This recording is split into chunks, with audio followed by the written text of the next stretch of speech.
Here we are dealing with another week of the crazy and insane. So from the social political psychology sector of society right now, as I like to try to classify things in social, political, and wellness categories for the purposes of my own commentary on these subjects as a wellness practitioner, because obviously everything funnels down into how folks perceive society and how they're being treated, and that has direct consequence and causality for many issues ranging from anxiety, depression, self-perception, body image, self-confidence, and a wide range of cognitive and psychological conditions that the end result is how the person perceives him or herself versus where they stand in the status of society, socioeconomically, politically, socially, in terms of who they are as a person. So the many things that I try to cover in these areas. And this week we were tackling, or the last couple of weeks, we're tackling the committee, which has Elisa Stefanik from New York, battling the presidents, now one of them former president, of these very revered institutions of education, Harvard, MIT, and UPenn. And these women are the examples of they're the highest position in the education system. And they got to the highest position in the educated system, and they lost the most rudimentary lesson in all of education. Keep your eyes on your own paper. They failed to do that because what did they do? They just looked to the person next to them and copied their answer, the worst answer ever that you can provide to a congressperson who is questioning you, as opposed to coming out convincingly and affirmatively to say that the marginalization and the lowering of any person in society is just patently wrong. The discrimination, the racism, the pigeonholing of any person in society is just patently wrong.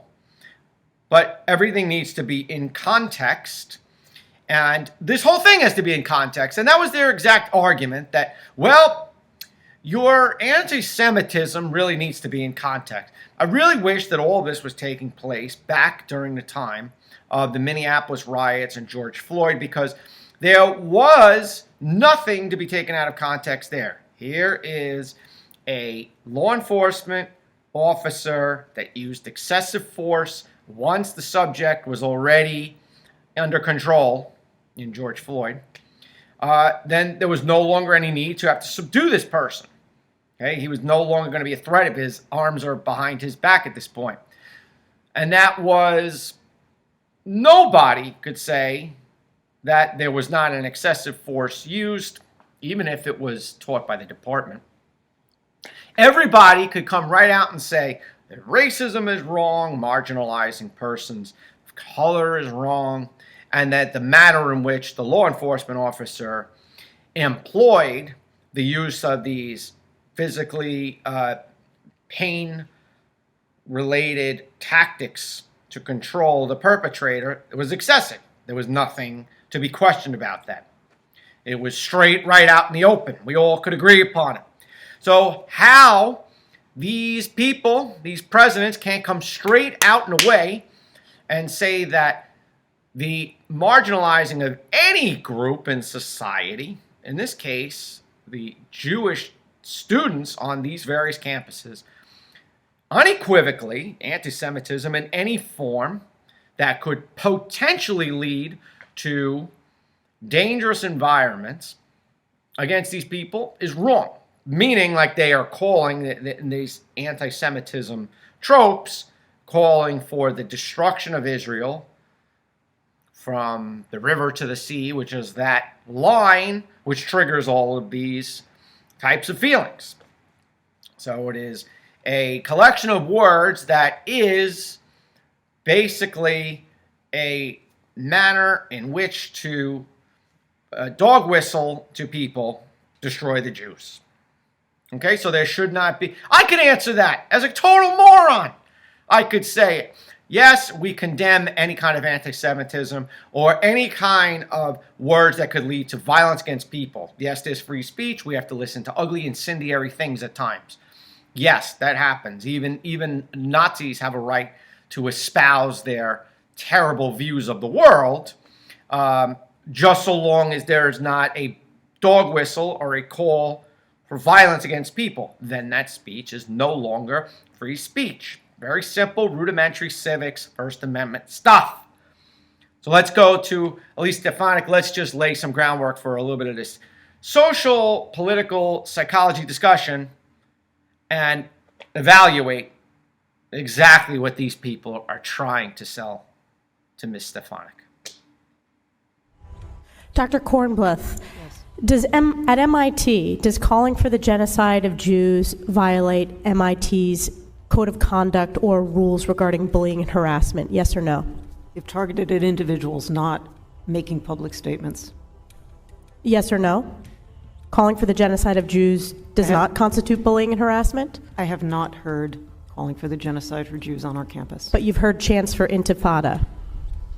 I've heard chants, which can be anti-Semitic depending on the context, when calling for the elimination of the Jewish people. So those would not be according to the MIT's code of conduct or rules?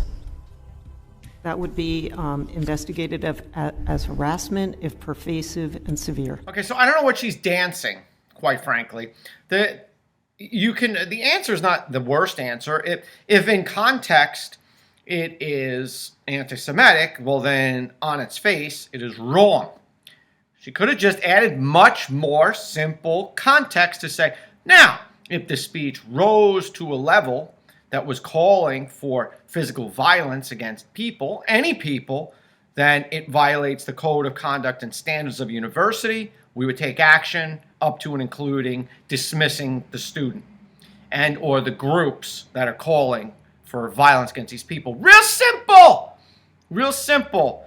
Right? I don't understand what the big problem is here. Let's see how this next social justice warrior, who's in a position of high authority in one of the best institutions in the country, how does she answer this? Ms. McGill, at Penn, does calling for the genocide of Jews violate Penn's rules or code of conduct? Yes or no? If the speech turns into conduct, it can be harassment, yes. I am asking specifically calling for the genocide of Jews. Does that constitute bullying or harassment? If it is directed and severe or pervasive, it is harassment. So the answer is yes.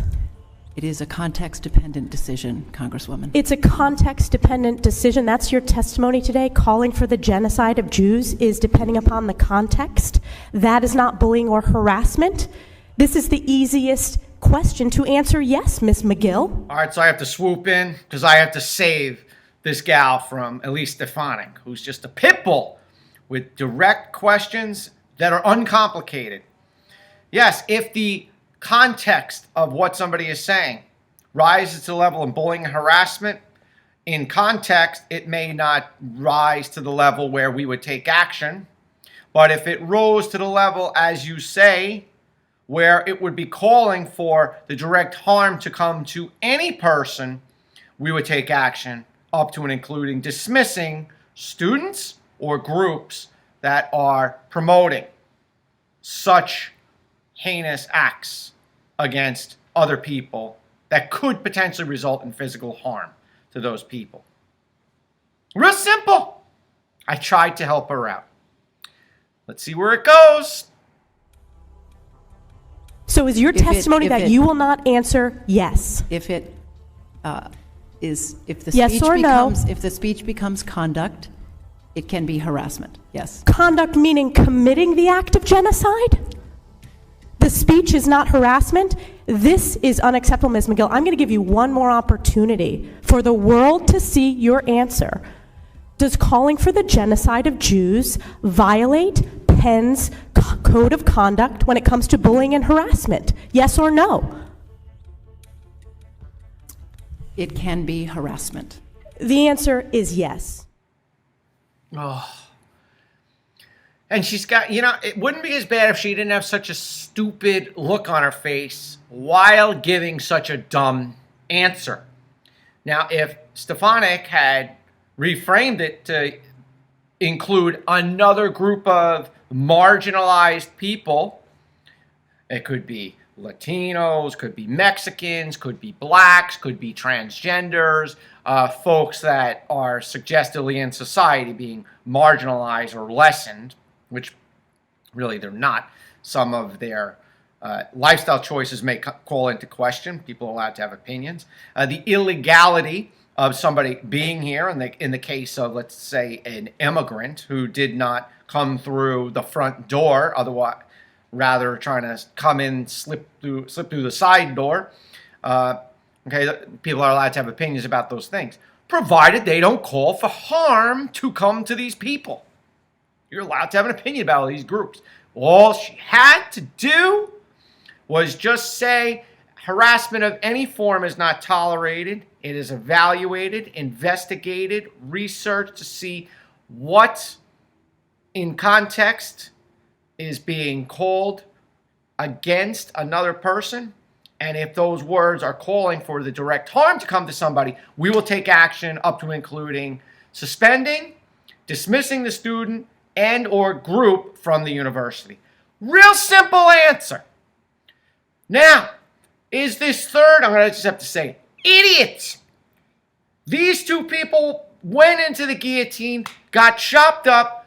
How does this next head of one of the prestigious universities in all the country, how does she handle this? Did she learn anything from these other two people? Let's take a look.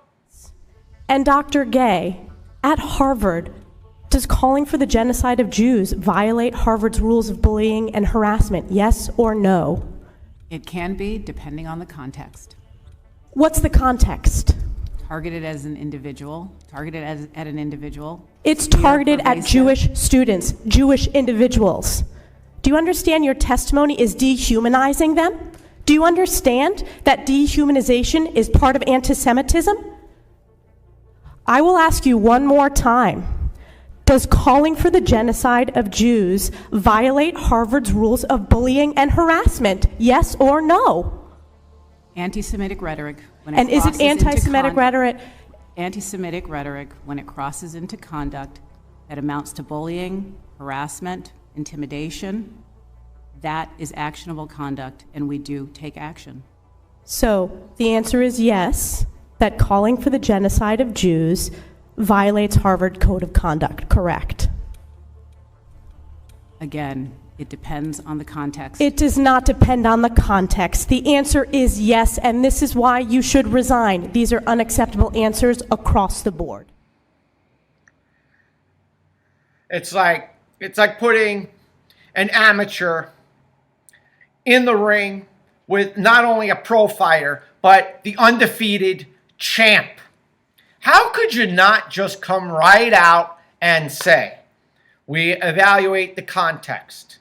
If the verbiage is such that is just unsavory and ugly, well, we might issue a warning. We might have the person brought in and spoken to. We might write them up and cite them, give them a verbal warning, a written warning. Now, if any of the verbiage rises to the level where it's calling for the physical harm to come to a person, a group, any group, the university will take action up to and including suspending the student and or group, dismissing the student and or group, and if necessary, going to the appropriate law enforcement authorities to make sure that some action is taken in the protection of any and all the students in the university. How hard is that to do? Obviously, for persons with a 7-year degree, exceptionally hard to do. Ridiculous. Unacceptable. Now, again, all of a sudden free speech is allowed when it rises to anti-Semitism. You can't insult somebody or not use their pronouns. You can't deny somebody their gender. They identify as some two-spirit wolf. You could get written up and thrown out because it's harassment. It's violence. This language is violence. That's their favorite, the social justice people, that's their favorite language, is that speech is violence. But not this speech, not against, Jewish folks. Anti-Semitic speech calling for the destruction of Israel from the river to the sea, the destruction of the Jewish state and its people, the annihilation of an entire group of people. That language is not violence. That's First Amendment free speech, right? Be consistent. This is the argument I have every single week that I make these videos. Be consistent with your speech, for crying out loud.